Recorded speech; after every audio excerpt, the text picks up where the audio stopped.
Hola a todos amigos. Para aprender a dibujar un rostro, lo primero es aprender a colocar las facciones. Un círculo recoge el cráneo y una cruz recoge las cejas y la parte de la nariz, la base de la nariz.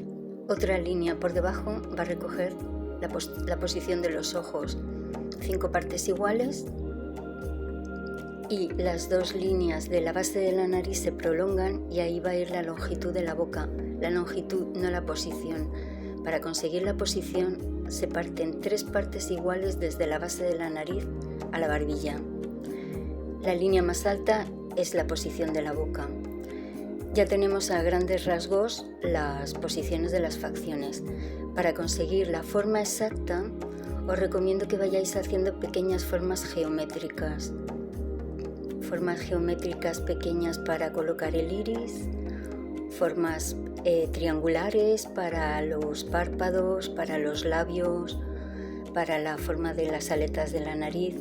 En el rostro se pueden hacer pequeñas formas geométricas, rectangulares, triangulares, cuadradas, romboides, de cualquier parte de la cara. Estas formas nos van a ir ayudando a conseguir la forma exacta de las facciones una vez que ya las tenemos colocadas en el rostro.